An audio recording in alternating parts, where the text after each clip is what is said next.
On the Medical Watch now, a recent survey of more than 12,000 girls in grades 5 through 12 showed a decrease of more than 10% in girls who report feeling confident.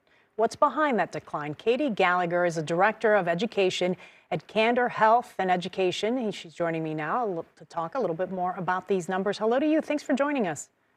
Yeah, my pleasure. Thank you, Lourdes. As I was reading through the research, we saw that the biggest drop was with 5th and 6th grade girls. What do you think is happening in that age group that is leading to this drop in self-confidence? One of the things that the survey touched on and that we see in our experience here at Candor Health Education is that young kids, girls and boys, though, are getting social media at a younger age.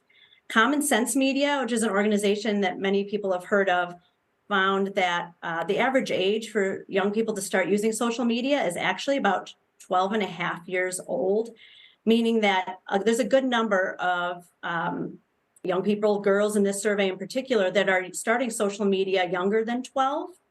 And really the research says that it is best to hold off on that until young people develop a little bit more of their cognitive abilities to make sense of what they're seeing online. And so a lot of the research around issues like body image and self-esteem points to under age 13 as being kind of a tipping point in terms of having being more problematic. The social media use, the younger it is, can be more problematic. So meaning if they start using it at maybe 13 and a half or even 14 years old, it doesn't have as much of an impact as it would on a young girl that maybe started at 10 years old. Yes, and that's what the research says overall.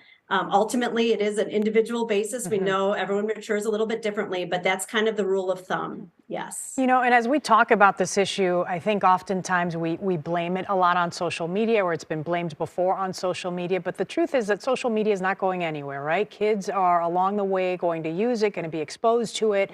So what should a parent do? What are some steps that a parent can take to make sure that they're putting in place some barriers and some good practice in place so that kids don't have this issue of a drop in self-esteem? Sure. Obviously, great question, Lourdes. I think we have to consider each individual child when they seem mature enough to handle it.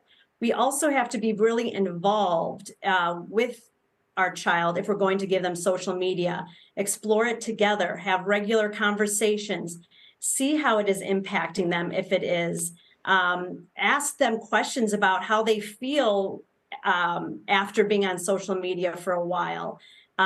Really explore it with them. We can't just give students a smartphone or give kids a social media access without really teaching them.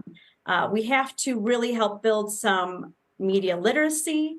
We have to give them communication tools and social emotional skills to help them navigate social media. Yeah, so if you're going to expose them to it, you have to make sure that you're able to walk them through it and what some of these different images represent. So yes, okay, yes, definitely. We appreciate your time, Katie. We will talk to you again soon. Thank you so much. Yes, thanks for your time.